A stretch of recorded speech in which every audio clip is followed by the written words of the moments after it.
নমস্কার, আমি রাজ। আপনারা দেখছেন খবর 24 ঘন্টা। বিজেপি জিন্দাবাদ জিন্দাবাদ। সাঁতরাগাছিতে হাজারদুয়ারি ট্রেন পুড়িয়ে দেওয়া হয়েছিল আজিমগঞ্জ মুর্শিদাবাদে। Shamsi rail station, Beldanga rail station, Rejinagar rail station, Uluberia rail station পুড়িয়ে দেওয়া হয়েছিল। করমন্ডল এক্সপ্রেসের উপরে পাথর বৃষ্টি হয়েছিল। কিন্তু এবারে 6 মার্চ সিএ লাগু করার পরে আজকে এতদিন হয়ে গেছে, একটাও আপনারা কেউ মমতা ব্যানার্জির উস্কানিতে পা দেননি।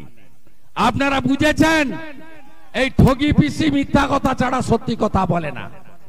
আপনারা বুঝেছেন ইনি 11-র আগে বলেছিলেন যে ডিএ আপনার অধিকার, চাকরি আপনার অধিকার, 6 মাসের মধ্যে শিল্প এনে দেখিয়ে দেব। 21-এর আগে বলেছিলেন ডবল ডবল চাকরি। আজকে কি অবস্থা হচ্ছে? আজকে হাইকোর্টের রায়, সুপ্রিম কোর্টে স্টে অর্ডার হয়নি একটা পোরশন ছাড়া। এর জন্য দায়ী কে? কি বলছেন আমরা দায়ী? আপনি রাজনীতি করছেন।